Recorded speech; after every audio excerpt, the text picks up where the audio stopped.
Hi again, I'm Lee, I'm the director. My name is Philip Chung, I'm the consulting producer. Hi, I'm Dae Kim, I'm the producer. Hi, I'm Clyde Kusatsu, one of the actors who started off at East West Players. My name is Andy Lowe. I'm currently the Director of Production and Casting for East West Players. I'm Washington, I'm the composer.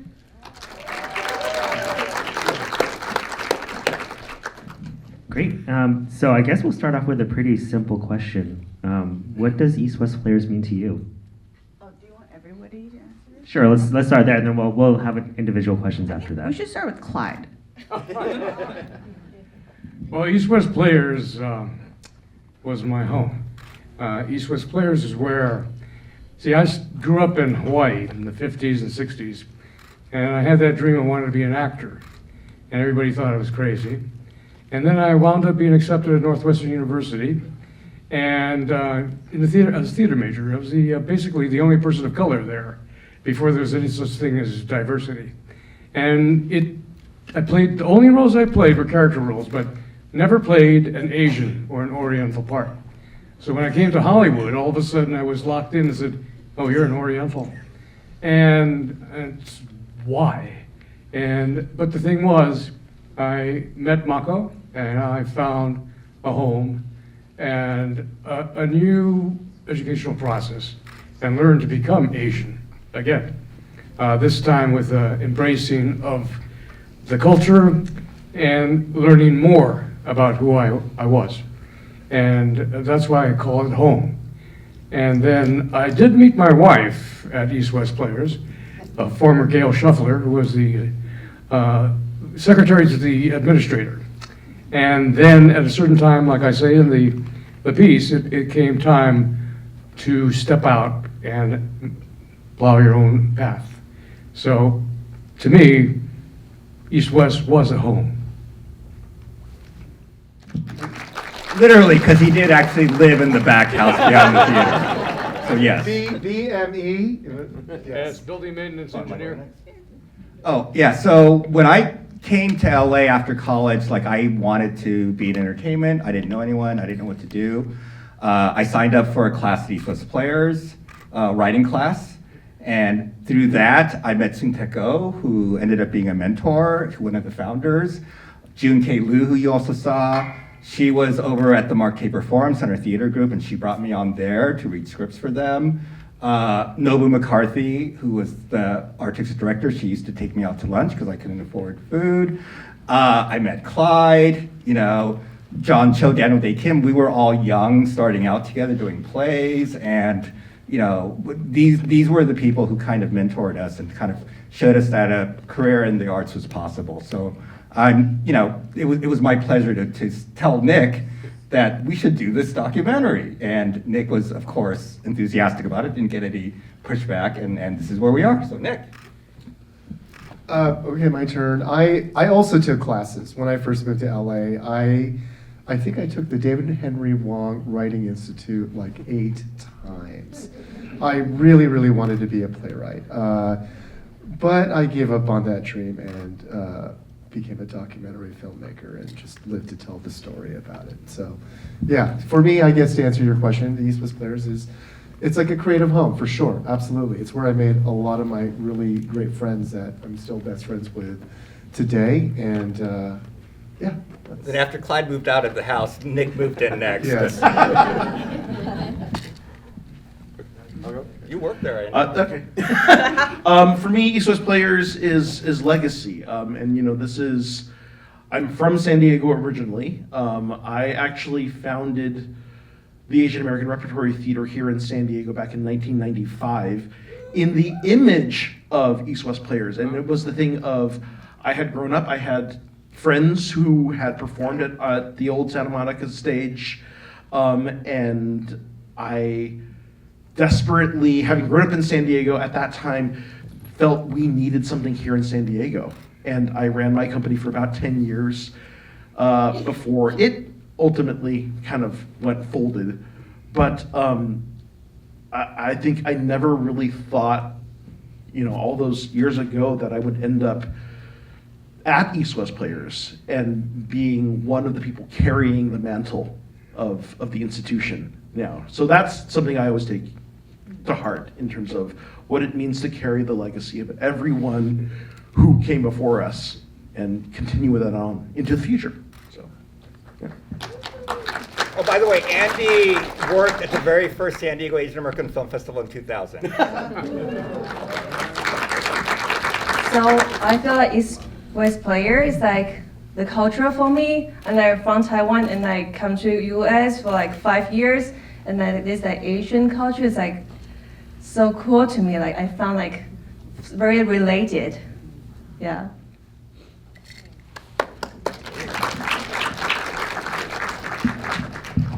Yeah, I mean, as you can tell, everyone here has such personal connection to East West Players, and for me, I think I kind of came in as an outsider in a way, although I had also been benefiting from East West Players since I went to film school at USC and looking for Asian and Asian American actors. That was one of the only resources that we had at the time. But for me, I think it's just been an honor to kind of dive into the world and history of East West Players.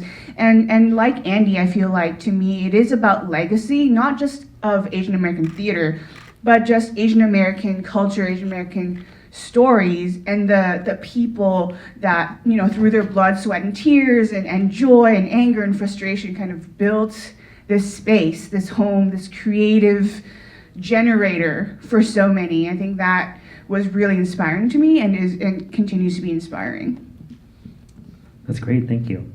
So this documentary is about a live theater organization and was filmed for television. So how does it feel to see it on the big screen? It's really a little weird because this is my first time seeing it on the big screen, but it's really amazing. Like, I love it. I think just seeing the shots and hearing the music and the sound, I think it's really cool. Yeah. Big screen's always better. I mean, I've been watching it on like my laptop like a gazillion times. So to see it's very special to be here. So thank you for having us. Oh, it's definitely bigger, with a bigger screen. You went, oh, they didn't forget me after all. Yeah, there's all these other shots. I mean, for me too, not just to see it on the big screen, but also a bit of a homecoming, right? I mean, I am a San Diegan, and I'm also going to shout out, the members of the cast of On This Side of the World. Chantois Zahn has long been a San Diego actor, working with many companies around here, as well as Zandy De Jesus, who was the lead in that performance. Also went to UCSD, and I met her auditioning here in San Diego years and years ago. So it was very cool to see them here for all of you. Yeah, this is amazing. Like, so cool. Like I can hear my music, the movie, and the screen. Yeah. It's great. So this is for you. So you said it in your intro, 65 years in under an hour. Huge undertaking, I bet. So how hard was that? What did you have to cut? And how long of a process was it to make this documentary? Yeah, so I think it's 58 years, right? Almost 60. Almost 60 years, right? But it started in 1965, before the term Asian American was even invented or coined. So, back then it was Oriental. So it just spans, all these changes, social upheavals. I think in the beginning, working with Nick and Phil, we always wanted to follow the musical, like something that was like happening now. Because East West Players is not just in the past, it's also in the present and going to the future. So I think that was a great opportunity in terms of our timing to capture some of the real energy that was going on at the theater and putting on the production. And then it was, going back into the history.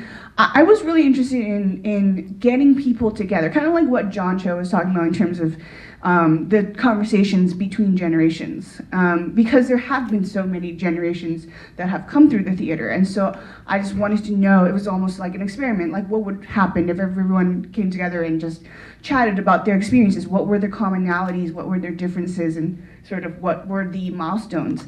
So it really kind of started from there.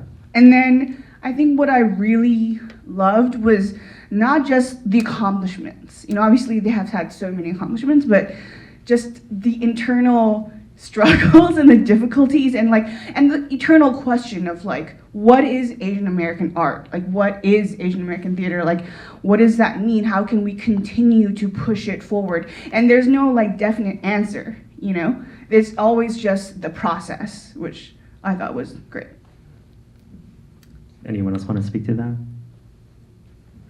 The process?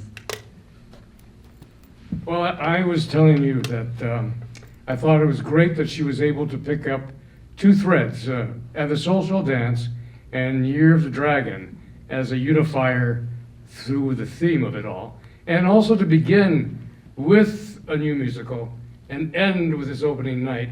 And it captures, when I saw it on television, and it was thrilling because they capture the excitement of working in the theater, starting from scratch, working hard, getting it together, bringing it all together in its opening night.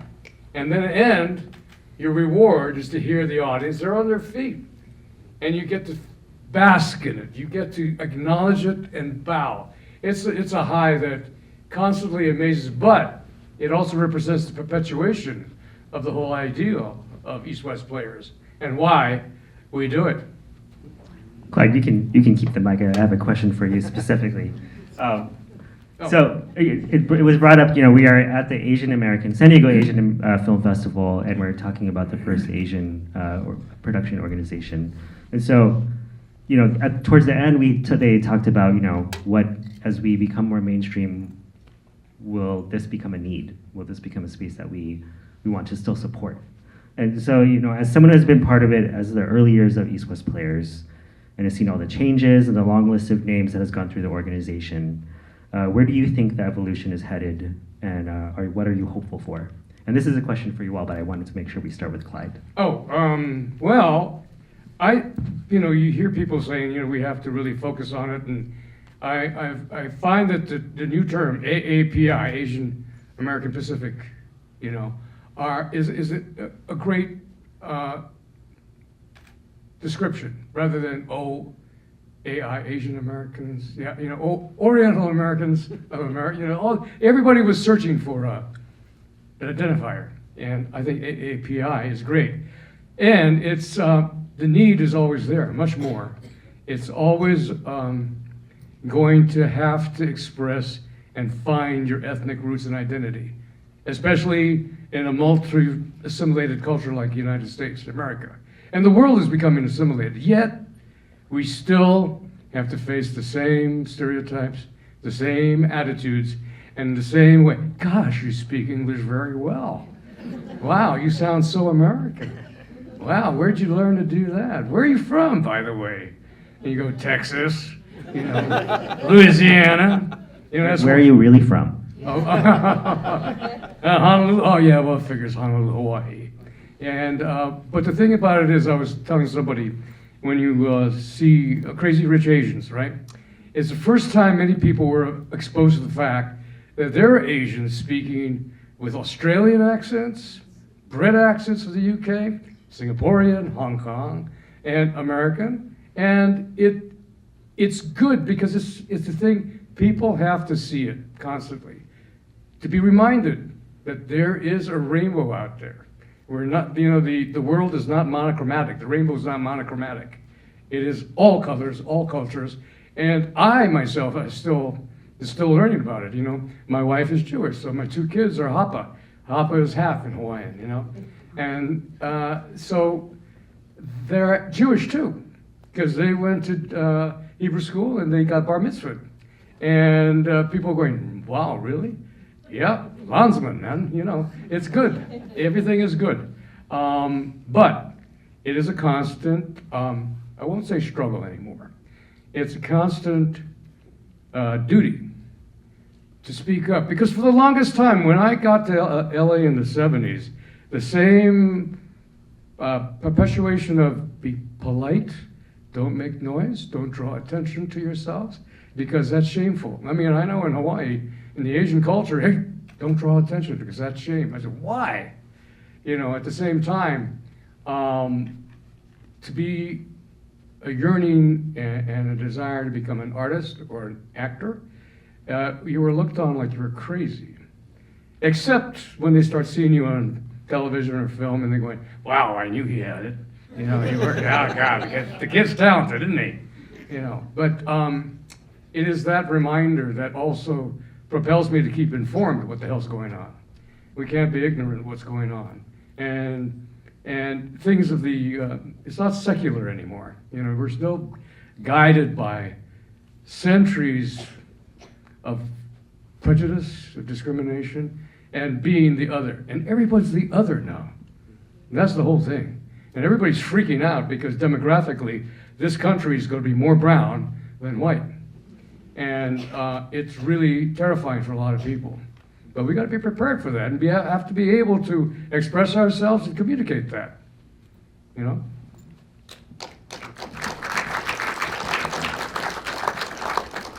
I mean, I think, you know, for those of us who are currently like still the staff and, you know, what we're programming, I mean, a lot of what you're saying in terms of how, going back to your original question of will East-West players still be relevant, I think there will always be relevance, right? Because the thing is, culture is never truly singular, right? The dimensions are always expanding, right? A mixed race Asian American is still an Asian American. And oftentimes, even now, you know, as we have more mixed race Asian American playwrights who are getting involved, it's still leaving out mixed race Asian Americans who are also African American or Latinx, or I guess, wait, no, Latino or whatever. It's changing. You know, for that matter, you know, we talk about AAPI. I think we all internally know that there's still a lot more that East-West players can be doing in terms of representing the Pacific Islander community, right? As well as the South Asian community. So that continues to expand and continues to, you know, change as definitions continue to change and culture changes, right?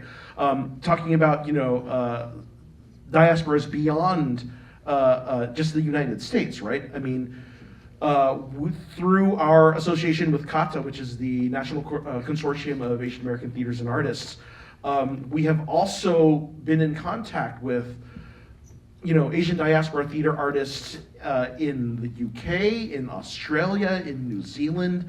These are all other movements that are happening, and of course they are still looking to the example of East-West players, you know, as kind of the first one to do it.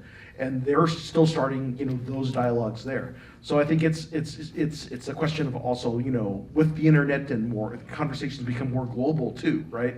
It's always going to expand, but there will always be a need. Anyone else want to chime in? Yeah, I guess so. Before we open up to questions. Yeah, I think it's interesting because just beyond, as someone who's hasn't been involved in theater, but in film and just culture in general, like I think for Asian Americans, you know, sometimes it's really hard because I feel like the stuff we make is very reactionary to the outside of, like, we're reacting to prejudice, we're reacting to racism in this environment, this country that we live in, but some of the more. But what about the other side of just like, if no one was watching us or doing shit to us, what would we say? What are the stories and what are the things that we want to express? And I think part of like looking at East-West history was, you know, there are so many different people from different Asian backgrounds that came and didn't know anything about each other, and then it was a space for them to learn about each other. And often they had conflict, or they didn't always agree, or they didn't like each other or whatever, but then there was like this creative energy. So I think that's something I feel like could still continue in that way. Can I add one thing to that too?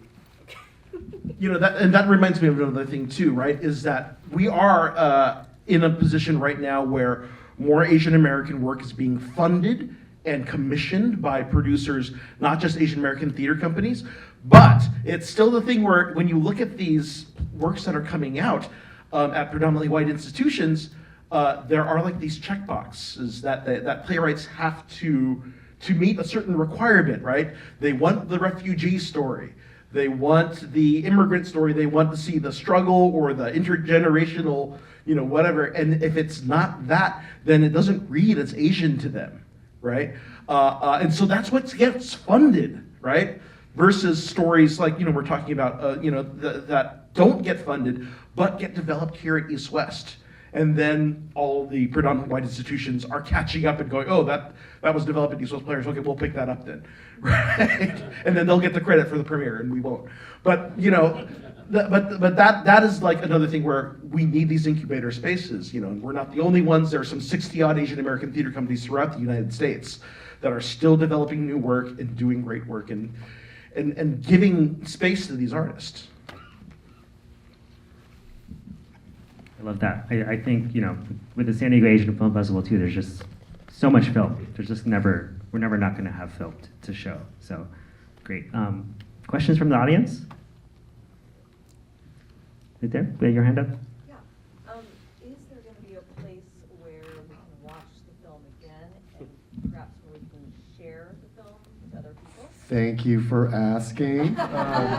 So you are the first audience to see this film tonight. So thank you. Round of applause for the house.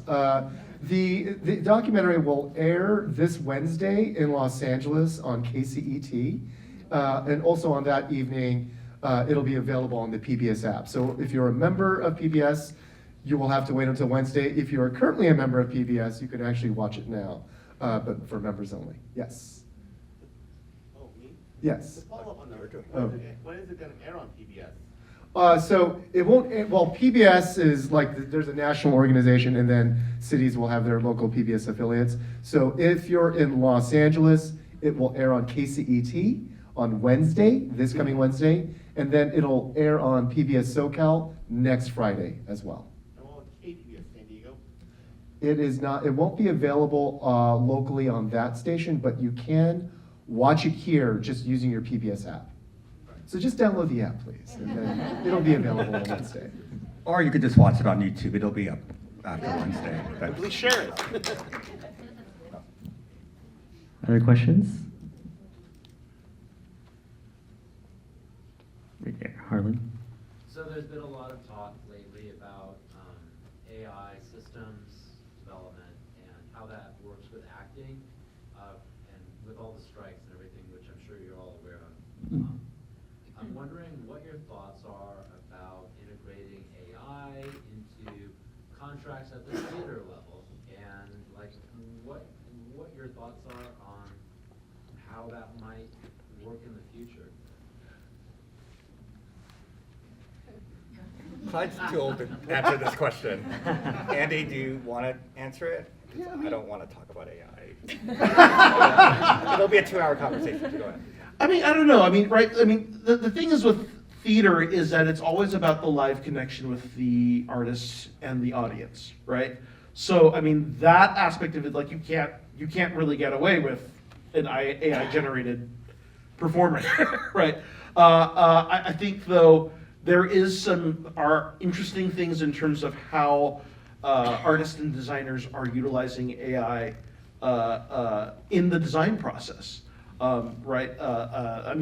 Actually, just case in point, our projection designer actually on the side of the world actually used some AI to generate some of the projected images that you see on the set design.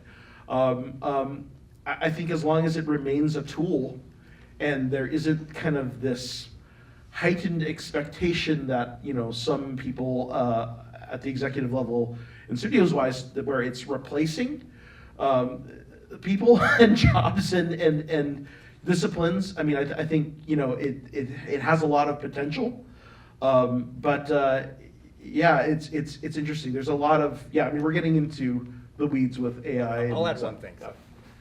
You're asking specifically for theater, though, right? Live theater. Yeah, I'm asking like applications in theater, things that we might see. I'll give you one example. I'm trying to think of how to say this without giving away a lot. So I'm a member of the Writers Guild. So for film and TV, definitely it's an issue. We struck for the past 5 months on that issue. In live theater, there's one example that I am aware of that I may or may not be involved in. I'm trying to word this carefully so that no NDAs get. But if you ever wanted to see like Andy on stage at East West dancing with Gene Kelly, right? Live on stage. Such a technology might be at some point in the near future possible. That's like the closest I can think of. You know, because like Andy said, AI generally, I think, is going to be more of a film or TV issue, you know, than it's going to be theater. Because the experience of theater is the liveness of it. Unless you want to see Andy dancing with Gene Kelly, then that's a different thing, yeah. Let's do it. I'm going to do it. I think we have time for one more question. Wendy? Sorry. Hi. I actually have a question about the other side of the world because I saw that in development at the National Alliance of Musical Theater, was it 2 years ago maybe? And loved it. And did you guys record that? I loved seeing this. Yeah. Does that It's like we have all these plants in the audience asking the right questions. I'm involved in Barbara producing, which is why I'm Yeah, I remember you. Hi, Wendy. Yeah, so On the Side of the World, it's a beautiful, beautiful show. So that was a great thing about this opportunity to document the process of the development of a world premiere musical. Currently, I know the creators are still talking with other producers. There is not, to my knowledge, another production in the works yet. But our run, at least in Los Angeles, did go into an extended run that was sold out to the very end. And we actually took it upon ourselves to record an original cast album. So that should be coming out. We're still in the mastering process, so we should be making an announcement about that soon. So if you enjoy any of the music and you're like, I want to hear more about that, please check the East West Players website in the coming weeks. Which is what? What's the website? eastwestplayers.org. So, yes. But hopefully that show has a long, wonderful future for it, because it is a beautiful piece. I got a notice 2 days before you closed, and I couldn't get there. Yeah. Great. And I guess just to wrap it up, Andy, if I don't want to bring us home, and ways to support East West Players, what's next for East West Players? Yeah, so we actually just opened a staging of a Spring Awakening by Duncan Sheik and Steven Sater. So that opened last weekend. Reviews have been well, and I guess, yeah, it's pretty safe what I say here. We will be announcing an extension of that through December 3rd. So if you happen to be in LA, come on up, and you will see a wonderful all Asian American and mixed race BIPOC cast. And who directed it? Directed by Tim Dang, who you saw here. And Tamlin. And Tamlin Tamita, finally, after all these years of support, makes her stage debut at East West Players. Yeah, that was actually a really fun thing at opening night, and having the entire Joy Luck Club show up at your opening. All these years later, still sisters. So, yeah. So hopefully you can make it up. All right. Well, let's give everyone a round of applause. Thank you all.